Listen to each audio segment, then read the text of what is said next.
Catholic Charities of the Archdiocese of Milwaukee's Refugee and Immigration Services program is helping people complete their asylum applications.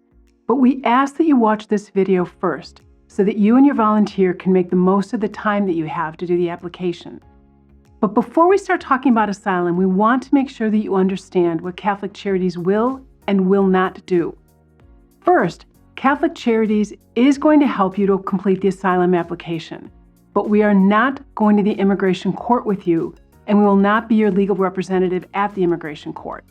We will give you a copy of your asylum application, and we will keep a copy.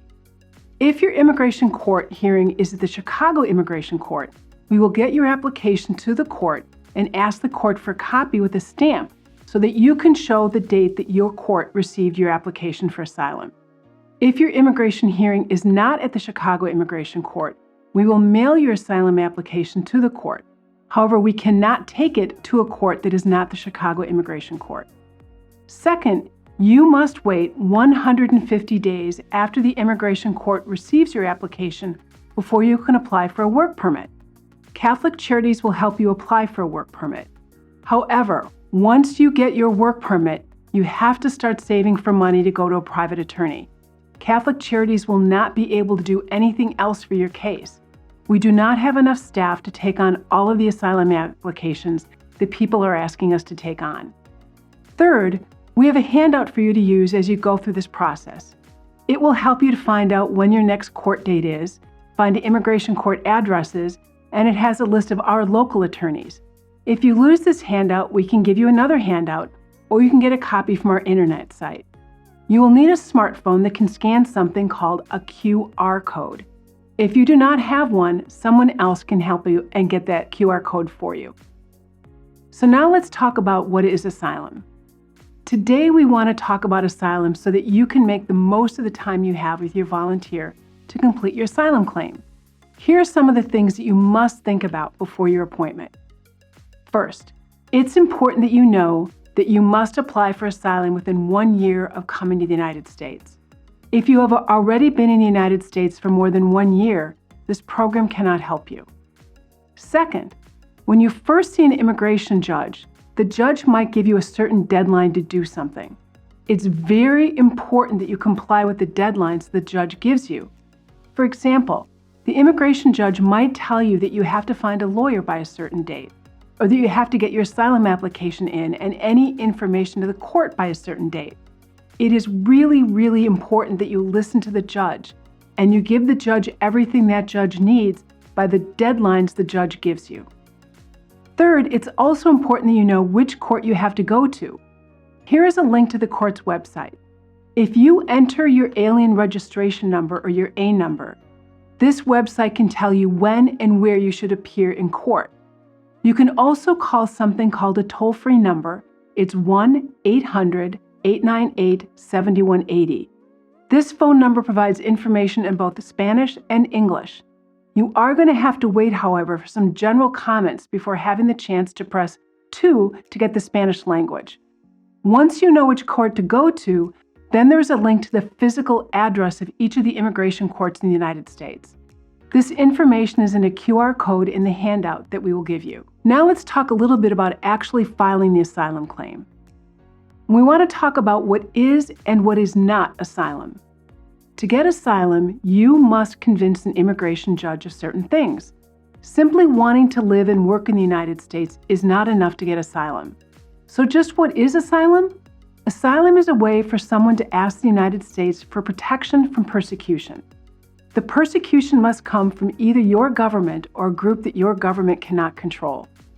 To win your asylum case, you have to convince an immigration judge that 1. You have a reasonable fear of persecution in your home country. 2. Someone wants to persecute you for one of 5 reasons: your race, your religion, your nationality, your political opinion, or something called a particular social group.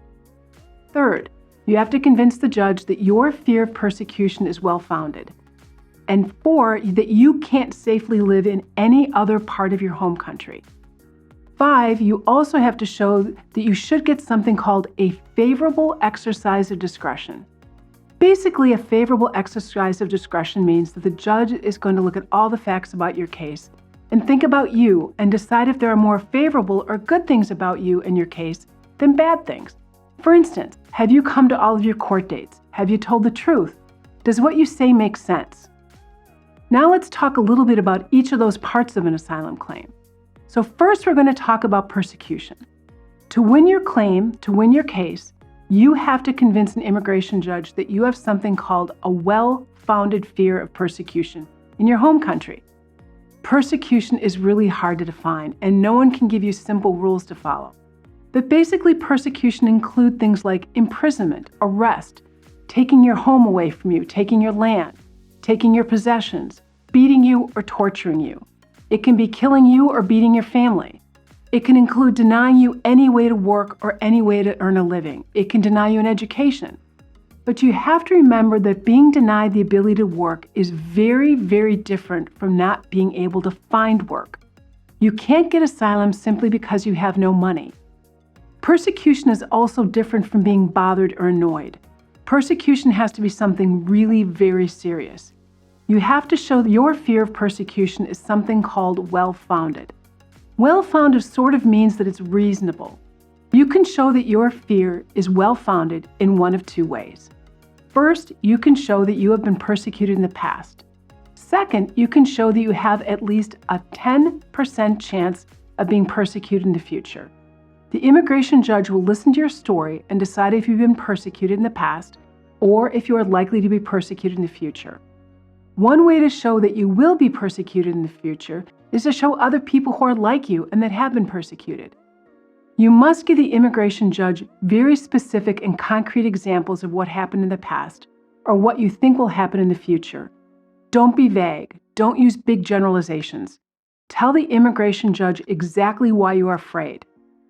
Next, you have to tell the immigration judge why someone wants to persecute you. The reason someone wants to persecute you is really important. You have to convince the immigration judge that someone wants to persecute you for one of 5 reasons: your race, your religion, your nationality, your political opinion, or something called a particular social group. It's not enough to show that someone wants to hurt you or even kill you. You will not get asylum unless you show one of those 5 reasons and tie it to the reason someone wants to persecute you. You have to show the reason for your persecution is because of your race, your religion, your nationality, your political opinion, or your particular social group. Now, this gets a little complicated, but the persecution can be something called imputed. It means that the person or people who want to hurt you think that you have that race, that religion, that nationality, that political opinion, or that particular social group, even if you don't have one of them. For example, you might have no political opinion at all, but if your persecutor thinks that you support that persecutor's political rival, that person might persecute you based on a political opinion only because he thinks you have a political opinion. Keep in mind your persecutor may have several reasons to want to hurt you, but you have to show that at least one big reason the persecutor wants to hurt you is for one of those 5 reasons. For example, a Catholic Charities client got into a huge argument with his next-door neighbor for splicing into his electrical box and stealing electricity. The client's neighbor threatened to kill him for reporting him to the authorities, and the client had a reason to fear persecution.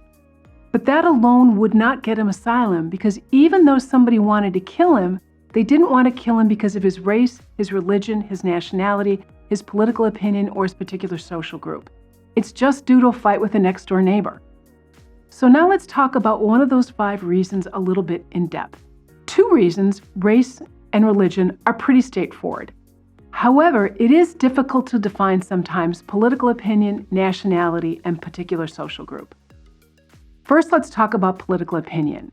To prove that your persecution is based on political opinion, it can't be just that your political opinion differs from those in power. Your political opinion has to be one that those in power want to stop.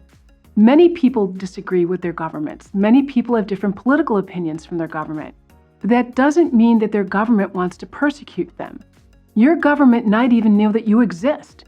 For example, if you took part in an anti-government protest with over 1,000 other people, and nothing has happened to any one of those other 1,000 people, there's a good chance that you were just one of 1,000 people in a group and the government isn't going to harm you. Let's talk about nationality next. Nationality can be a little confusing in that nationality and citizenship are not the same thing, although they are very similar.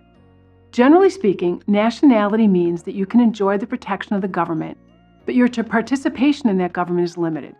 For example, usually people who are nationals but not citizens cannot vote, whereas citizenship allows you to fully participate in a government by voting and running for office.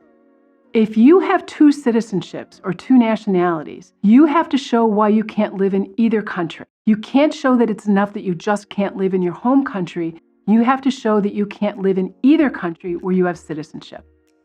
Next, let's talk about particular social group. Particular social group is maybe the hardest thing to understand, especially because no one has ever really done a good job of defining it. Particular social group is part of immigration law, and what it really means is that this definition is reviewed on a case-by-case basis. A particular social group is defined as a group of people who share a characteristic that is so important to who they are that they either cannot or should not have to change it. Typical examples of particular social groups include things like sexual orientation or being a member of a certain family, but it can protect all kinds of different groups. Even if you show all of the things that we have talked about, you still have to show that there is nowhere else in your country that you can live. For example, if you are from Mexico and you fear persecution in Chiapas, you have to show that you couldn't live anywhere else in Mexico, that you couldn't live in Monterrey or Mexico City. Even though you have no family in Monterrey or you don't know anybody in Mexico City, could you live there safely? Last, let's talk about something that a lot of people forget, and that's called a favorable exercise of discretion. You don't have a right to asylum. It's discretionary. The immigration judge will look at all the things about you and decide your case, and decide if there are more reasons not to give you asylum than there are good reasons to give you asylum. Try to remember things like go to your court dates. Get everything to the court before the court dates that the judge gives you, all the filing deadlines the judge gives you. Try to wear something appropriate and to look respectful. Try to be polite. You may get frustrated, but try to keep your calm. What the judge thinks of you is very important for your asylum claim. Let's talk a little bit about preparing for your asylum claim. We've talked about what is asylum and what is not, so let's talk about preparing your application. The form you need to fill out is called an I-589. You and your volunteer will complete this form together. One of our Catholic Charities staff attorneys will review it before the form goes to the immigration court. Take the time between now and your appointment to think about what you're going to say. Find quiet time to organize your thoughts. Don't try to sound like a lawyer. Use your own words. It's important that the immigration judge can understand your fear for yourself and for your family. Use concrete examples. Don't use generalities. Talk about things that you know firsthand. Don't be worried about using language that you are repeating things you heard or threats that someone made you. You literally need to paint a picture so that someone who has never met you will understand exactly how you feel and why you feel that way. Don't try to lie and don't try to exaggerate your story. This is only going to get you in trouble and cause you to lose your case. Now note, it's important to remember that even though asylum laws are federal laws, asylum law is different throughout different parts of the country. We in Wisconsin live in something called the Seventh Circuit, and the Seventh Circuit is Wisconsin, Indiana, and Illinois. Be aware that if you relocate to a place other than Wisconsin, Illinois, and Indiana, the outcome of your case might change. You can talk more in depth with your attorney or with your volunteer about this. Once your application is filed, we will ask the immigration court to give us a copy of your application with a stamp on it showing the date that the immigration court received your asylum application. 150 days after they receive your application, you can apply for a work permit. Then you must start saving money for a private attorney. We have a list of attorneys on hand that we can give you. These are people that we know that are good and that they will not price gouge. They will go to court with you. They will help you with any of your other immigration problems. We will give you these names when you need them and before you go to the immigration court.